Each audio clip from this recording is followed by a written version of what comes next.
Karena apa? Memang beras sudah diturunkan, padi-padi istilahnya ini, dengan harga yang murah. Tapi kenyataannya dalam lapangan itu kebanyakan harga makin melonjak. Seperti dengan adanya Idul Fitri ini, mungkin orang sudah mengatakan harga turun, harga turun, harga turun. Ternyata tidak. Karena kita itu memang kalah dengan kebutuhan. Berapapun ya kita beli. Tapi makin sebentar nanti setelah itu makin terasa lagi kehidupan yang benar-benar memprihatinkan pada semua orang lah merasakan nanti. Jadi nanti kriminalitas bakalan diprediksikan banyak atau gimana kalau di Indonesia karena banyak yang pengangguran. Ya susah sekali lah ibaratnya mau ditekan ke bawah susah dinaikkan ke atas ya bingung, itulah yang saya lihat. Mungkin ada pendapat Bunda tentang para koruptor. Mungkin ada suara-suara yang ingin disampaikan oleh secara batiniah dari spiritual atau pesan karma gaib kepada orang-orang yang nanti koruptor dan akan seperti apa di Indonesia ini. Kalau koruptor itu bukan apa-apa ya, kalau tradisi paling ini ya di Indonesia ini paling paling tinggi untuk koruptor karena dia memperkaya dirinya sendiri bukan memikirkan rakyat.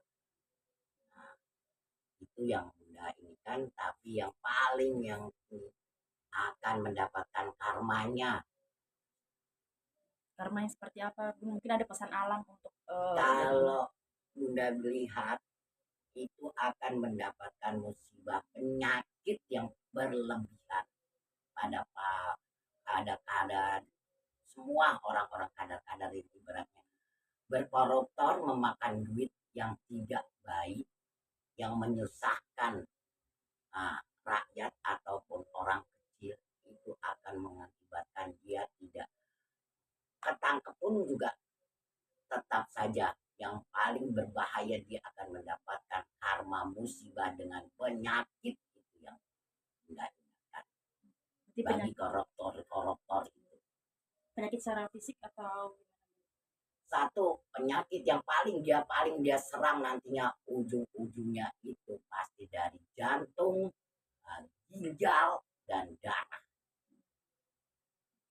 Itu karma karena dia makan istilahnya uang yang tidak baik.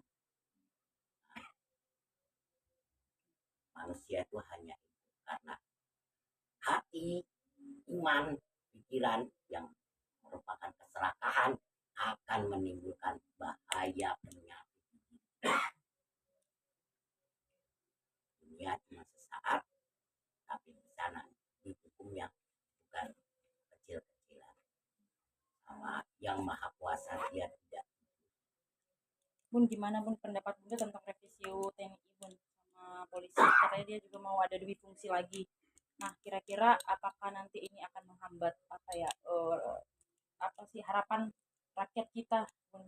Jadi kayak waspadain ke penonton ganjil kalau apa ya? Ya nanti akan ada perubahan besar lah yang dilakukan ketika udah revisi UU TNI kan udah disahkan kan, Bun? Maksudnya setelah disahkan apa yang terjadi gitu? Bisa nggak Bun diprediksi? Insya Allah saya lihat ya dengan istilahnya masalah TNI masalah ini kembali ya uh, ibaratnya ini inilah saya bilang uh, akan kembali ke zaman lama lagi. Hukum akan menjadikan lebih ini lagi, tapi kebanyakan rakyat yang makin tertindas. Sekali lagi tertindas, makin terpojok rakyat kecil. Bukan ini masalah doa, saya bilang tidak ada ini, tapi kasihan dengan rakyat kita. Orang yang paling memperjuangkan mereka tapi tertindas sekali lagi. Udah berani nggak bilang kalau misalnya di dunia politik itu ada jin yang menyupai atau mempengaruhi atau mereka punya perjanjian sakral gitu yang karena Indonesia nggak ini nggak usah begitu. mbak, nggak usah, kita nggak usah memakai ibaratnya apa-apa. Setiap pemimpin itu mesti memakai ada gaibnya. Makanya saya bilang nantinya begitu dia ini penyakit yang akan dia dapat dengan merakuskan dirinya dan uh, masyarakat rakyat, saya ingatkan tetaplah percaya akan kebesaran Tuhan atau Allah semata ya, karena kita hidup diciptakan dari mereka, dari roh mereka. Nah, tetap saja karena teguhkan dalam iman kita ya. Nggak, ingatkan sekali lagi, teguhkan, tidak usah kita ini, tapi kita tetap memohon pada Allah. Pesan Bunda cuma itu ya. Bun, tadi Bunda singgung tentang demo nanti akan ada lagi setelah Lebaran ya Bun.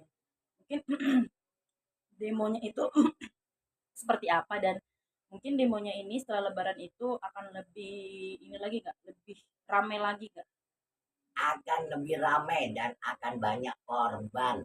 Kembali lagi saya katakan, kembali lagi, jangan pernah kita mengecewakan orang kecil, karena semuanya itu akan saat ini sudah menjadi gejolak demokrasi atau demo kita itu sudah dikatakan demo masyarakat demokrasi, disitulah akan demo besar-besaran, akan menjadikan perang saudara ya. Nah, karena saling saat ini saling fitnah menfitnah, saling mencari muka masing-masing, ini berbahaya. Satu kali lagi, berbahaya ini saat ini. Bun, terakhir tentang ini, apakah Indonesia akan runtuh atau Indonesia akan jatuh menurut prediksi Bunda secara besar-besaran secara umum? Karena ini sudah terjadi udah dari lama dan sampai sekarang